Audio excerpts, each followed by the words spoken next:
Hello नमस्कार, स्वागत है आज की इस नई ब्लॉग में। और अभी की इस वक्त है हैदरनगर हाई स्कूल के पास और आज हेलीकॉप्टर के द्वारा शुभ आगमन होने जा रहा है श्री चिराग पासवान जी का। तो पूरा यहाँ का दृश्य दिखाऊंगा और पूरा भीड़ का जो है नज़ारा दिखाऊंगा। तो एकदम जो है ब्लॉग पर आप लोग बने रहिएगा।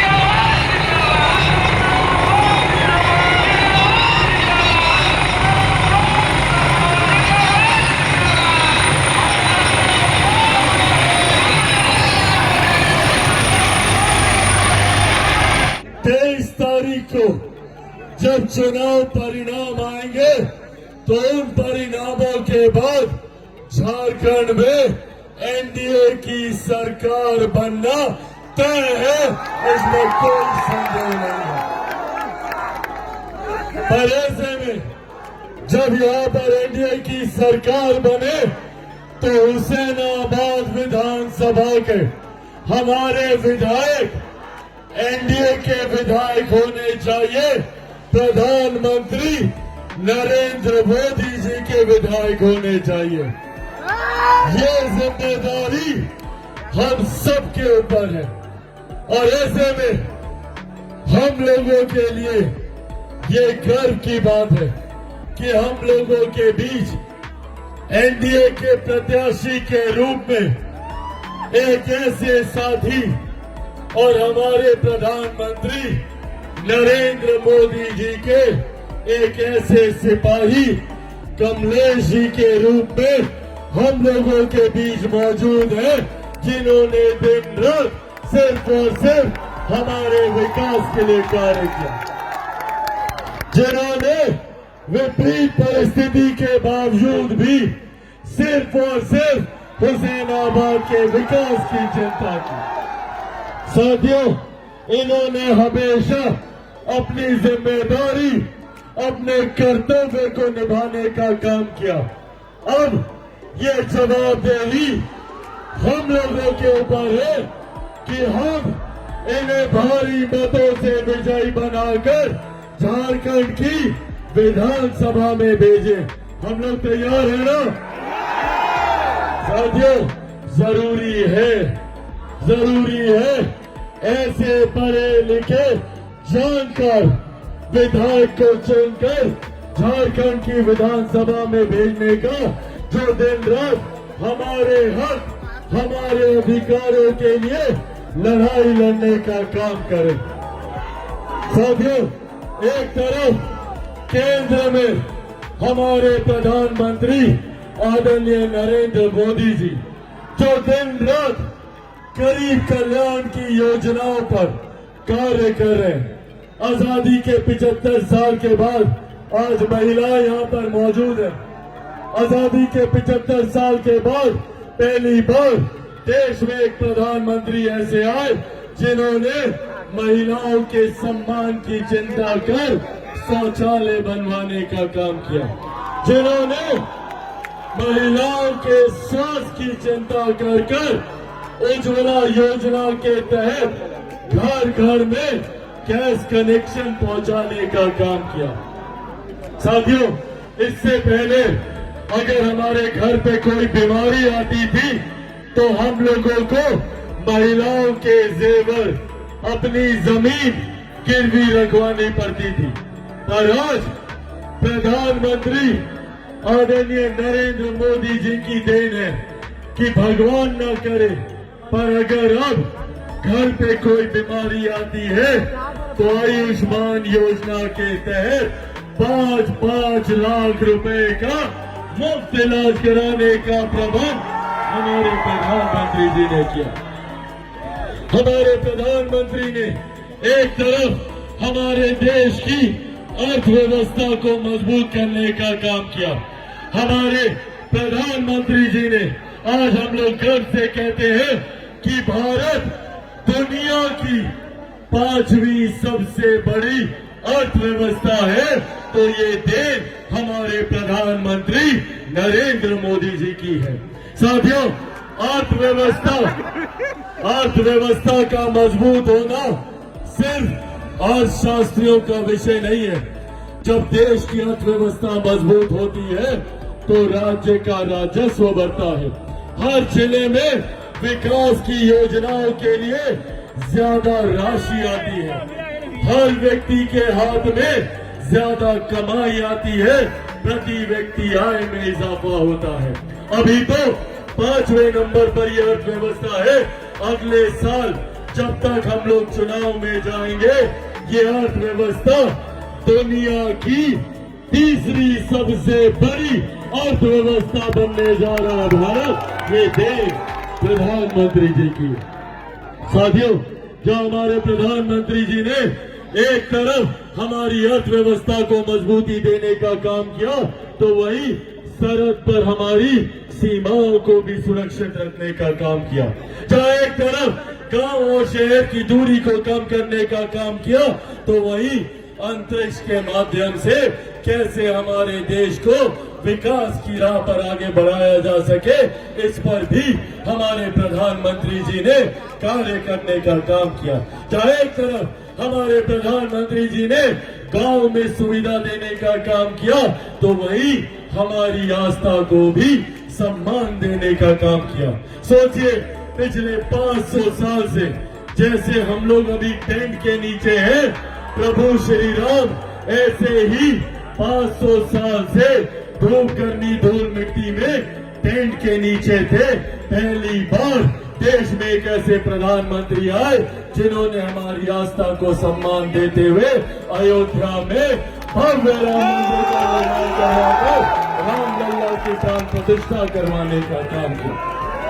एक प्रधानमंत्री जो अर्थव्यवस्था से आस्था तक का ध्यान रखता हो, ऐसे प्रधानमंत्री का साथ देने की जिम्मेदारी हम सब की है। और साथियों, मेरी रगों में तो एक ऐसे नेता का खून है जिन्होंने पूरा जीवन ही समाज के वंचित गरीब वर्ग के लोगों के लिए समर्पित किया।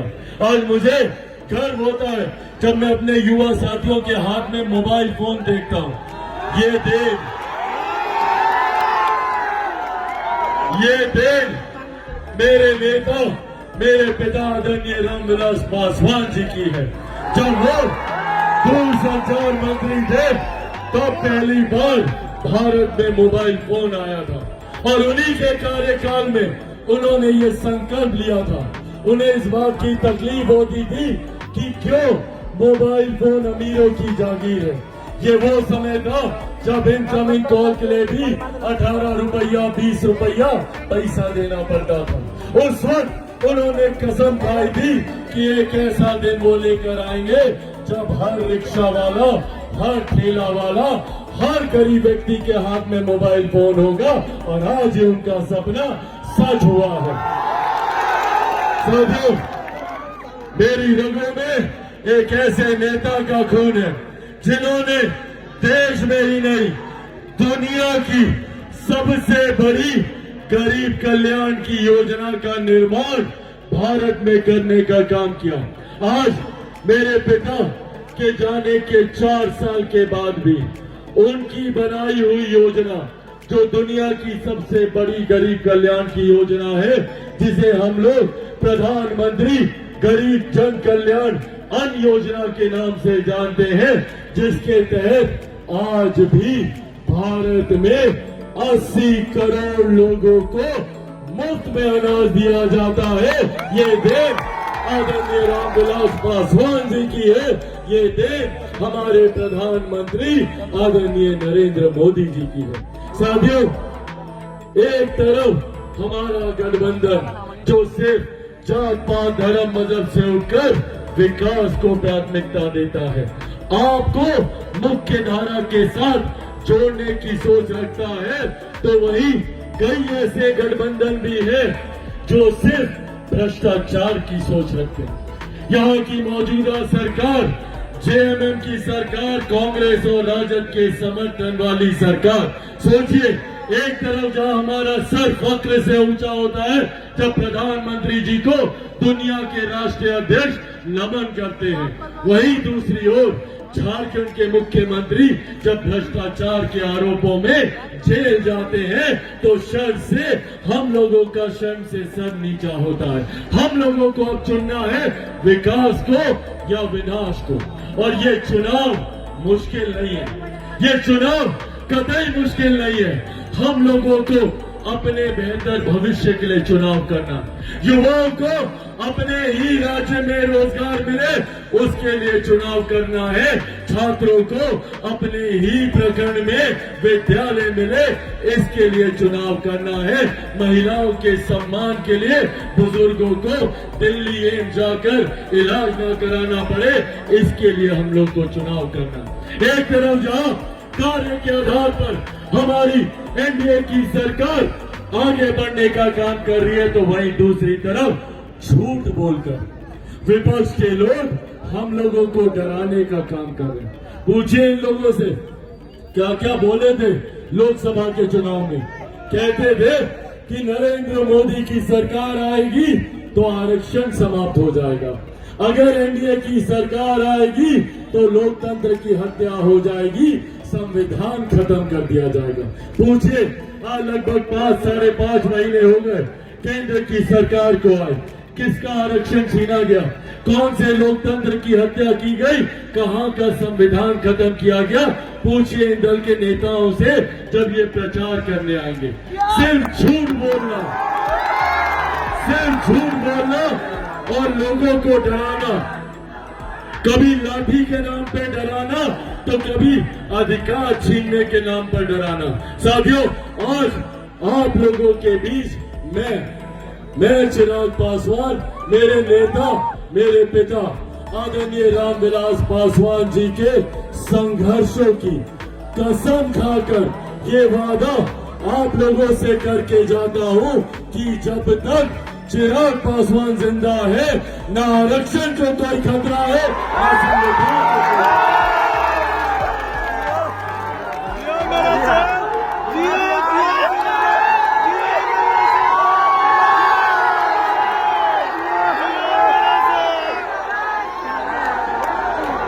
लेकिन हाँ खतरा है तो ऐसे विपक्षी दलों के गठबंधन से हम लोग को खतरा जो आएंगे और आप लोगों की कमाई को लूटकर अपने घर का खजाना भरेंगे, जो आएंगे तो गरीब कल्याण की योजनाओं को बंद करके वापस हम लोगों को सड़क पर धक्के खाने के लिए छोड़ेंगे।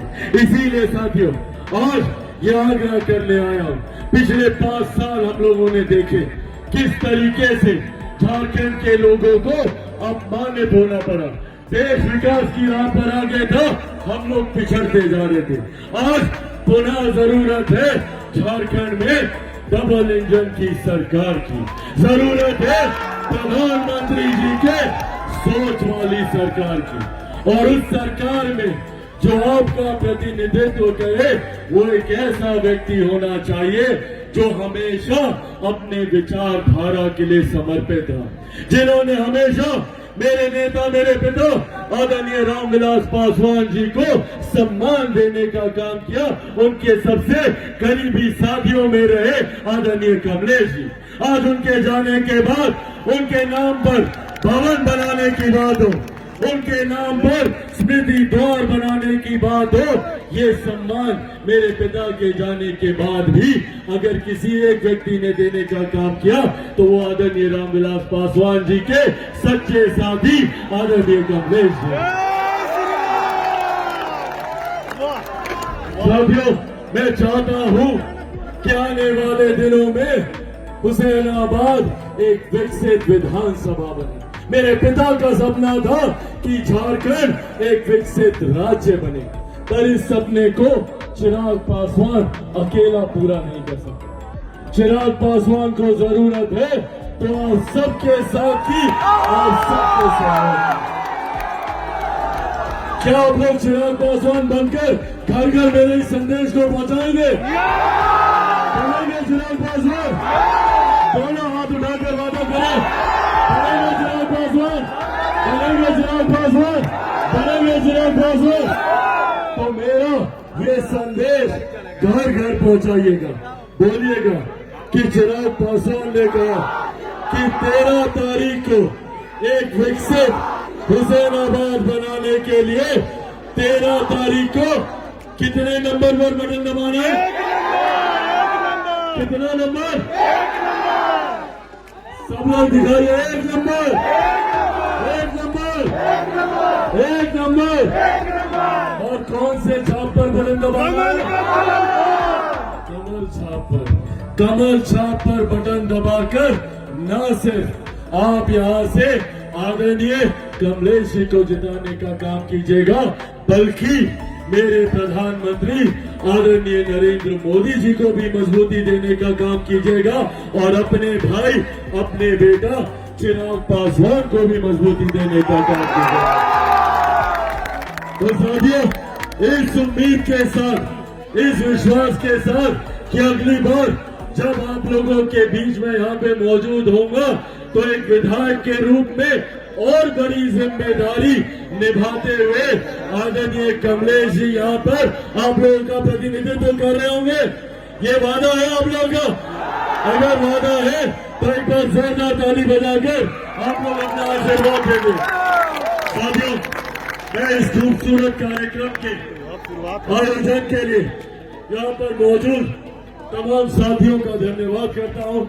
यहाँ पर प्रदेश कार्य समिति के सदस्य श्री अशोक सिंह जी का और रविंदर सिंह जी का, यहाँ पर मौजूद भाजपा के वरिष्ठ नेता श्री राम प्रवेश सिंह जी का, यहाँ पर मौजूद भाजपा के युवा नेता मेरे भाई, मेरे साथी सूर्य का, एक बार सूर्य के लिए आप लोग सूर्य सोनल सिंह जी का, मौजूद यहाँ पर भाजपा अनुसूचित जाति मोर्चा के हमारे जिला अध्यक्ष रामेश्वर राम जी का, मौजूद यहाँ पर लोजपा के हमारे जिला अध्यक्ष श्री राकेश कुमार सिंह जी का, मौजूद यहाँ पर अजसू के जिला अध्यक्ष श्री दिलीप चौधरी जी का, मौजूद यहाँ पर भाजपा के जिला अध्यक्ष श्रीमती मधुलता रानी जी का, मौजूद यहाँ पर भाजपा की जिला मंत्री श्री सोमेश सिंह जी का, लोजपा जिला प्रधान महासचिव श्री विवेक कुमार सिंह जी का, मौजूद यहाँ पर लोजपा नेता औरंगाबाद से जो यहाँ पर चलकर आए हुए हैं अनूप ठाकुर जी का, मौजूद यहाँ पर हमारे साथ पटना से चलकर आए अनुसूचित जाति जनजाति प्रकोष्ठ के हमारे प्रदेश अध्यक्ष परशुराम पासवान जी का, कहाँ गए परशुराम जी? मौजूद यहाँ पर हमारे युवा प्रकोष्ठ के हमारे प्रधान महासचिव जो हमारे साथ पटना से चलकर आए हैं प्रकाश कुशवाहा जी का, मौजूद यहाँ पर लोजपा के हमारे नेता विक्रमा सिंह जी का, मौजूद सूर्य पासवान जी का, पप्पू पासवान जी का, राम प्रवेश पासवान जी का, श्रीमती रीता पासवान जी का, मौजूद इस सम्मानित मंच पर लोक जनशक्ति पार्टी रामविलास के, भारतीय जनता पार्टी के, अजसू के, गठबंधन के हमारे जिला के वरिष्ठ पदाधिकारी साथी मौजूद, यहाँ पर प्रदेश के हमारे तमाम सम्मानित साथी मौजूद, यहाँ पर गठबंधन के हमारे तमाम मजबूत कार्यकर्ता साथी, प्रेस मीडिया के तमाम पत्रकार साथी और एक बार फिर से आदरणीय बुजुर्गों, माताओं, बहनों और खास तौर पर मेरे तमाम युवा साथियों, हृदय से आभार इस प्यार के लिए, इस स्नेह के लिए बहुत बहुत धन्यवाद।